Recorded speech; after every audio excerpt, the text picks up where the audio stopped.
What's up, everybody? We got another hook here. This is our traditional nymph, traditional wet hook. I myself am a little fly nerd. Maybe you know that, maybe you don't. And this hook is modeled after, the oldest style hook known to man. It really is. It's just a traditional hook that is essential to all fly angling. So I figured, since I'm using a traditional hook, why not tie a traditional pattern? And so here we are going to tie the hare's ear nymph. And so here's a hare that I harvested this past winter. So it's actually in sort of a white phase. You see how kind of white it is? So I'm going to go from the base of the ear and use these fibers. They're sort of the fibers that I want. So I'm just going to pull out some to start a tail. Now the tail that I want, that wasn't very good. I want it to be, decently long, but not too long. All right, so that's what I have, just this little tuft here. And you're never, ever, ever gonna get these fibers to be even. That's not the point of this fly. The point of this fly is to be quite messy. Okay, so I have it there. That was a mistake. Cinch that tail in. It should be about a half shank, maybe a shank in length. There we go. That one's sort of a shank. See that? See how it's nice and white? I like that, I think. Traditionally, you would put some, which maybe I'll do. I'll just show you traditionally, since we're staying traditional. Traditionally you would put some, if I have any nearby, I definitely do, there it is. You'd put some lead wire up front. I'm not going to use lead, but so what you'll do is you'll do 1, 2, 3, something like this. And yeah, that looks okay.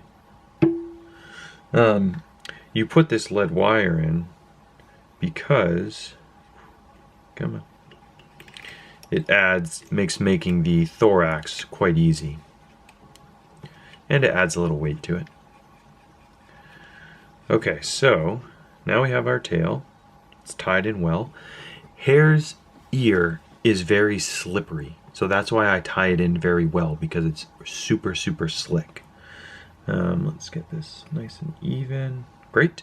Next, we're going to come in with some pretty thick gold ribbing. You can use, traditionally, they use tinsel. I'm not going to use tinsel. I'm going to use wire because it makes the segmentation a little more pronounced.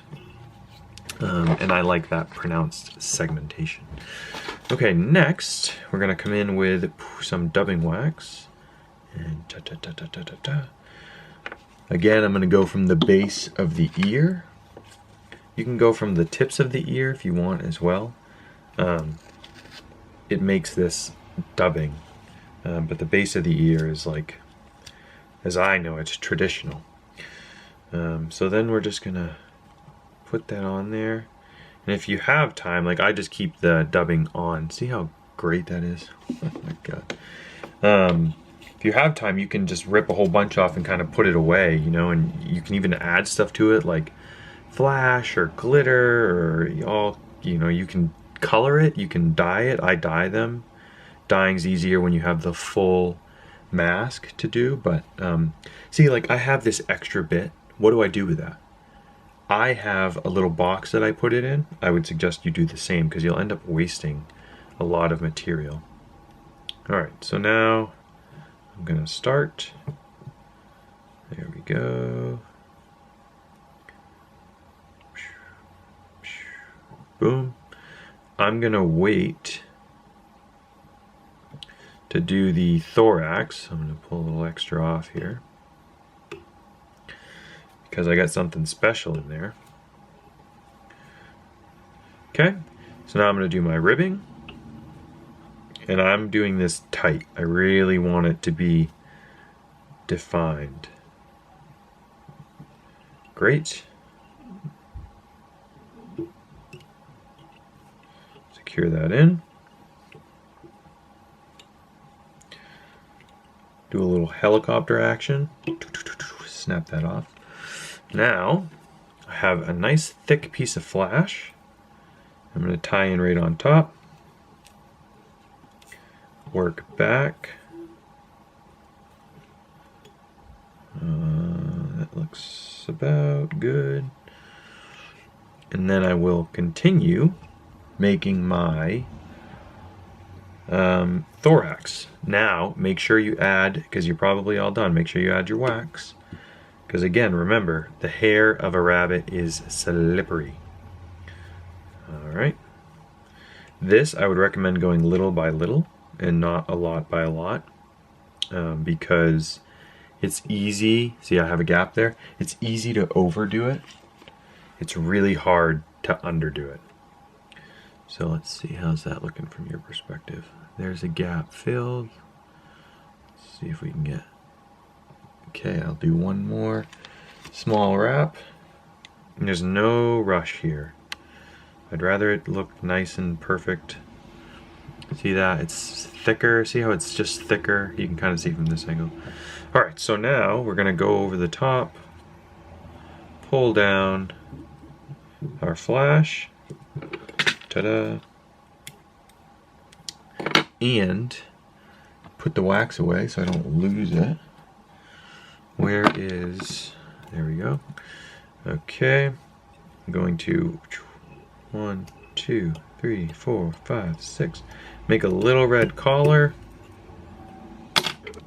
How gorgeous is that? Super simple. Now, we have some options here, all right? See that little flashback? Super simple, right? Like that's just an easy, it's just a bug, like it's just a bug.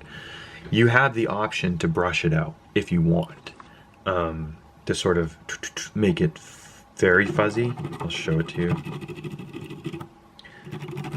A lot of people say these imitate like gills. You know, I don't know. People say a lot of things. So you can make it super buggy like that, or you can keep it how I had it, or you can keep it fresh.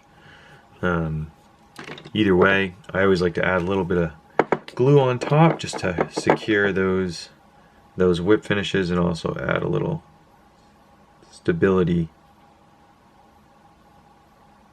to the flash.